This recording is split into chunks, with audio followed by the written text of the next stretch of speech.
ദൈവത്തിൻ്റെ നാമം വാഴ്ത്തപ്പെടുമാറാകട്ടെ. ക്രിസ്തുവിൻ്റെ മടങ്ങി വരവും പ്രവചന പഠനമെന്ന 26-ാമത്തെ ഭാഗത്തേക്ക് ഏവരെയും കർത്താവായ യേശുവിൻ്റെ നാമത്തിലെ സ്നേഹത്തോടെ ക്ഷണിച്ചുകൊള്ളുന്നു. മഹാദൈവമേ കനിയണമേ, കരുണാനിധി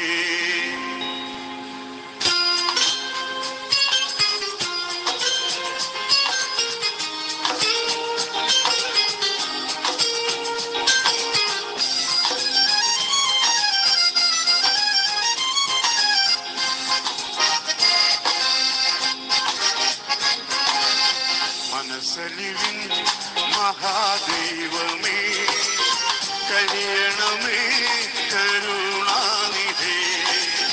മനസ്സലിവിൻ മഹാദൈവമേ കനിയണമേ, കരുണാനിധി. നമ്മുടെ കർത്താവ് 7 പ്രാവശ്യമാണ് തൻ്റെ വരവിനെ പറ്റി താൻ പ്രസ്താവിച്ചത്. അത് 4 ക്ലാസ്സുകൾ കഴിഞ്ഞു. ആ 4 ക്ലാസ്സിലും താൻ ഭൂമിയിൽ തൻ്റെ ശുശ്രൂഷയുടെ ബന്ധത്തിലാണ് പറഞ്ഞത്. നമ്മൾ 5-ാമത് യേശു പറഞ്ഞത്, നമ്മുടെ കർത്താവ് മരിച്ച് ഉയർത്തെഴുന്നേറ്റ് 40 നാളോളം തൻ്റെ ശിഷ്യഗണങ്ങൾക്കും പലർക്കും പ്രത്യക്ഷപ്പെട്ട ശേഷം തൻ്റെ ശിഷ്യന്മാരായിരിക്കുന്ന 7 പേരോളം അവർ തിരിച്ച് അവരുടെ ജോലിക്ക് പോയി. അവരെ മടക്കി കൊണ്ടുവരുവാൻ താൻ രാത്രിയിൽ ഗലീല കടൽക്കരയിൽ ചെന്നു. അവർ 7 പേരും മീൻപിടുത്ത ജോലി ആയിരുന്നു നേരത്തെ. പക്ഷെ ഇപ്പോൾ അവരെ പഴയ പണിക്ക് പോയപ്പോഴേ അവരെ തിരിച്ചു കൊണ്ടുവരാൻ ദൈവം തീരുമാനിച്ചു. യോഹന്നാൻ സുവിശേഷം 21-ാം അധ്യായത്തിൽ 1-ാമത്തെ വാക്യം 7 പേരുടെ പേരിൽ, അതിനകത്ത് 7 പേരുടെ പേരും പറഞ്ഞിട്ടില്ല. ശീമോൻ 1, തോമസ് 2, നഥനയേൽ 3, 4ഉം 5ഉം സെബദി മക്കൾ എന്ന് പറഞ്ഞാൽ യോഹന്നാനും യാക്കോവും, പേര് പറയാത്ത 2 ശിഷ്യന്മാർ. അവർ രാത്രി മുഴുവൻ അധ്വാനിച്ചു. അവരവിടെ മീനുള്ള സ്ഥലമൊക്കെ വർഷങ്ങളെ അറിയാവുന്നവരാണ്. രാത്രി മുഴുവൻ അധ്വാനിച്ചു. അവർക്കൊന്നും കിട്ടിയില്ല. എനിക്കൊരു ദൂത് പറയാനുള്ളത്, ദൈവത്തെ വിട്ട് പോയാൽ അനുഭവം ഇതായിരിക്കും. ദൈവവുമായിട്ടുള്ള ബന്ധം നഷ്ടപ്പെട്ടു പോകും. ചിലരൊക്കെ പറയാറുണ്ട്, വലിയ പ്രശ്നങ്ങൾ തന്നെ പ്രശ്നങ്ങളാണ്. മിക്കതും ദൈവത്തിൽ നിന്നും അകന്നതിനാലായിരിക്കാം സംഭവിക്കുന്നത്. ദൈവമക്കളായിരിക്കുന്നവർക്ക് പ്രശ്നം ഉണ്ടാകുമ്പോഴേ അവർക്കത് സന്തോഷമേ ഉള്ളൂ. അടുത്തത്, നമ്മുടെ കർത്താവ് ഇവരെ തേടി ചെന്നത് വെറും കൈയായിട്ടല്ല. ഒരു ദൂതൂടെ നിങ്ങൾ ശ്രദ്ധിക്കുക. ദൈവം നിന്നെ വിളിക്കുമ്പോൾ, ദൈവം നിന്നെ സ്നേഹിക്കുമ്പോൾ, ദൈവഭാഗത്ത് വരുമ്പോൾ നിന്നെ തേടി വരുന്ന സ്നേഹസമ്പന്നന ദൈവം നിന്റെ ആവശ്യം അറിഞ്ഞ് നിന്റെ അടുക്കൽ വരുന്ന നല്ല ദൈവമാണ്. സ്തോത്രം. 3 കാര്യം ഇവിടെ പറയുന്നു. തീക്കനൽ വെച്ചിരിക്കുന്ന മീന്, നല്ല ചൂടുള്ള അപ്പം, ഇത് 3ഉം ദൈവം കൊണ്ടുവന്നു. അവരെ വിളിക്കുന്ന വിളി എത്ര ഇമ്പമുള്ള വിളിയാണ്. സ്നേഹത്തോടെ വിളിക്കുകയാണ്. കുഞ്ഞുങ്ങളെ, കൂട്ടുവാൻ വല്ലതും ഉണ്ടോ എന്ന് പറയാൻ എന്തെങ്കിലും അല്പമെങ്കിലും ഉണ്ടോ? അവർ ഒരുമിച്ച് പറഞ്ഞു, ഇല്ല എന്ന് പറഞ്ഞു. വലത്തുവശത്തെ വല വീശാൻ പറഞ്ഞു.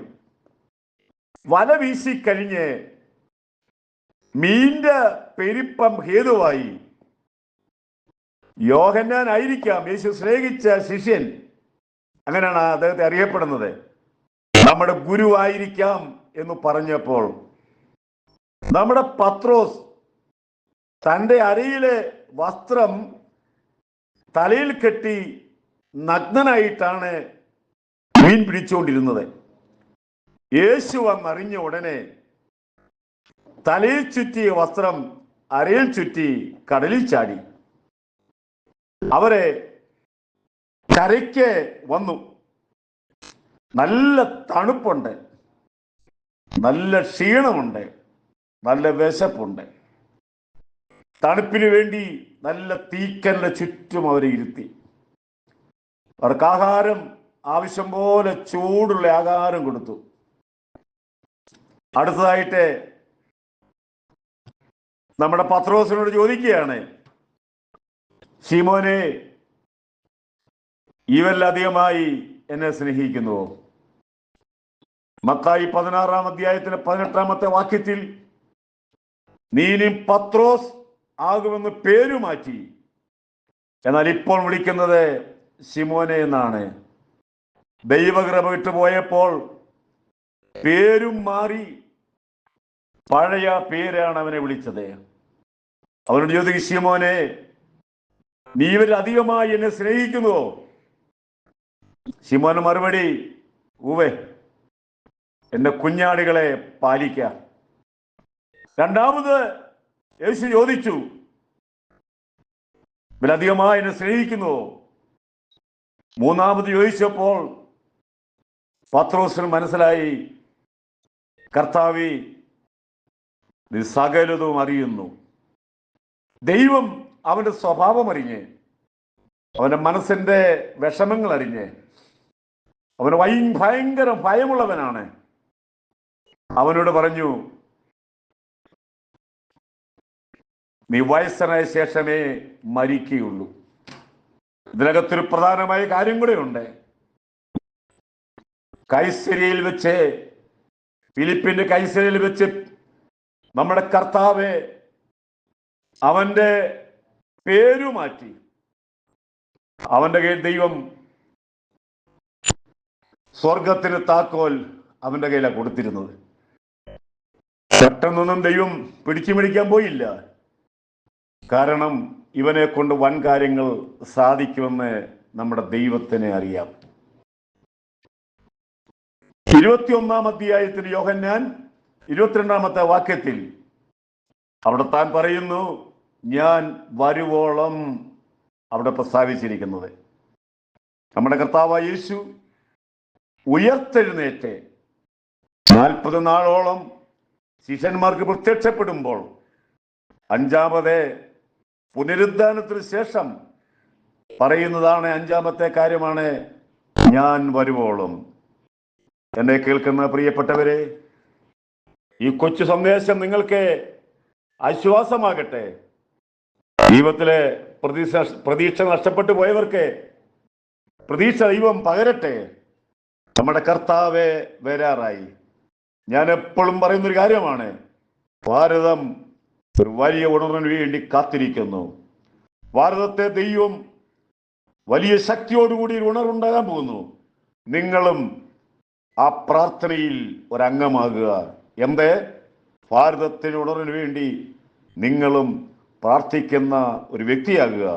ദൈവം നമ്മളെ എല്ലാവരെയും അനുഗ്രഹിക്കുമാറാകട്ടെ.